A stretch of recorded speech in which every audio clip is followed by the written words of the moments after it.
Education with Shantanu চ্যানেলে তোমাদের সকলকে স্বাগত জানাই। ইতিমধ্যে কিন্তু তোমাদের শুরু হয়ে গিয়েছে উচ্চ মাধ্যমিক চতুর্থ সেমিস্টারের পরীক্ষা।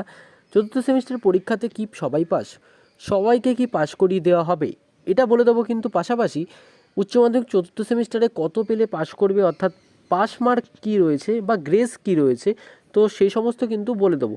এবছর এছাড়াও কোনো স্টুডেন্ট যদি ফেল করে যায় তাহলে কি হবে, সাপ্লিমেন্টারি পরীক্ষার কোনো ব্যবস্থা থাকবে কি, এবং এর সাথে সাথে তোমরা অনেকেই জানতে চাইছো দাদা ফোর্থ সাবজেক্ট কি, এবং ফোর্থ সাবজেক্টে যদি আমি ফেল করি তাহলে কি আমার আরও একটা বছর ফোর্থ সাবজেক্টের জন্য কি পড়তে হবে। তো সেই সমস্ত কিছু কিন্তু আজকে জানাবো ভিডিওতে। এই সমস্ত তথ্য কিন্তু তোমাদের সাথে শেয়ার করতে চলেছি। তো ভিডিওটি তোমাদের জন্য কিন্তু খুবই গুরুত্বপূর্ণ হতে চলেছে। চ্যানেলে যারা নতুন রয়েছে তারা কিন্তু চ্যানেলটিকে অবশ্যই সাবস্ক্রাইব করে দেবে। প্রথমে বলি, উচ্চ মাধ্যমিক ফোর্থ সেমিস্টার পরীক্ষায় কত নম্বর পেলে পাস করবে। উচ্চ মাধ্যমিক ফোর্থ সেমিস্টার পরীক্ষায় তোমাদের 40 নম্বরের পরীক্ষা হবে, এবং যে সমস্ত সাবজেক্টগুলিতে তোমাদের ল্যাব রয়েছে সেক্ষেত্রে কিন্তু তোমাদের 35 নম্বরের পরীক্ষা হতে চলেছে। যেগুলি 40 নম্বরের পরীক্ষা রয়েছে সেগুলিতে পাস মার্ক রয়েছে কিন্তু 12, অর্থাৎ 12 নম্বর পেলে কিন্তু তুমি পাস করে যাবে। আর যে সমস্ত সাবজেক্ট রয়েছে 35 নম্বরে সেগুলিতে কিন্তু তোমাদের 10.5 পেতে হবে, অর্থাৎ তোমাদের কিন্তু 11 পেলে কিন্তু তোমরা পাস করবে।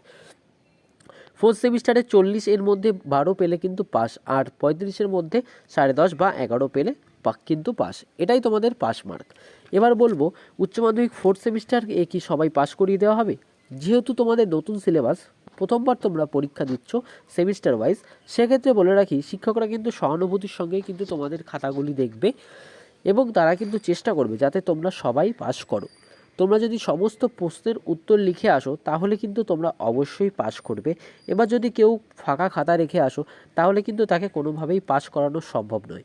যদি কেউ বা কোনো স্টুডেন্ট 40-এর মধ্যে 10 বা 11 পেয়ে থাকো তাহলে কিন্তু শিক্ষকরা কিন্তু আবার তোমাদের খাতাটি চেক করবে এবং দেখবে যাতে তোমাদের আরও একটা নাম্বার দিয়ে দেওয়া যায় এবং তোমাদের পাস করিয়ে দেওয়া যায়।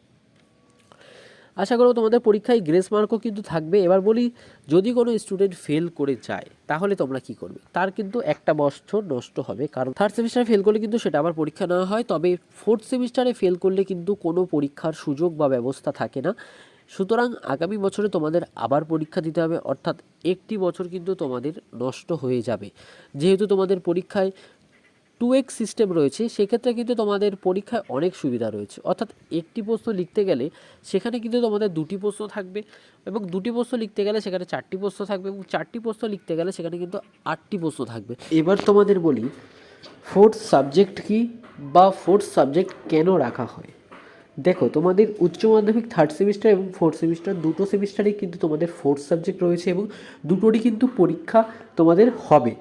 তো যেটা ফোর্থ সাবজেক্ট তোমরা রেখেছিলে সেটারই কিন্তু পরীক্ষা হবে, যেমন থার্ড সেমিস্টারে কিন্তু তোমাদের পরীক্ষাটাই হয়ে গিয়েছে, সেখানে 40 নম্বরের শর্ট কোশ্চেন ছিল, এবং ফোর্থ সেমিস্টারে যেটা তুমি ফোর্থ সাবজেক্ট হিসাবে রেখেছো সেটারই কিন্তু আবারও পরীক্ষা হবে সেই নির্দিষ্ট তারিখ অনুযায়ী। এবার বলি, ফোর্থ সাবজেক্ট তোমরা যদি পাস বা ফেল করো তাহলে কি হবে। ফোর্থ সাবজেক্টে তোমরা অনেকেই বলছো যে দাদা যদি ফেল করে যাই কি হবে, তাহলে কি আমরা 1 বছর দিতে হবে আবার? না, যদি তোমরা ফোর্থ সাবজেক্টে পাস বা ফেল করে যাও সেটা কিন্তু তোমাদের কোনোভাবেই ধরা হবে না, অর্থাৎ পরীক্ষায় যদি তুমি ফোর্থ সাবজেক্টে ফেল করে যাও তবুও তোমাকে কিন্তু পাস হিসাবেই কিন্তু গণ্য করা হবে। উদাহরণস্বরূপ তোমাদের বলে রাখি, যদি তোমরা কোনো স্কলারশিপের জন্য আবেদন করতে যাও, স্বামী বিবেকানন্দ স্কলারশিপ আমি প্রেফার করলাম, তো সেখানে যদি তোমরা আবেদন করতে যাও সেখানে কিন্তু তোমাদের মেইন 5টা সাবজেক্টই ধরা হবে, বাংলা, ইংরেজি এবং আদার্স 3টে সাবজেক্ট।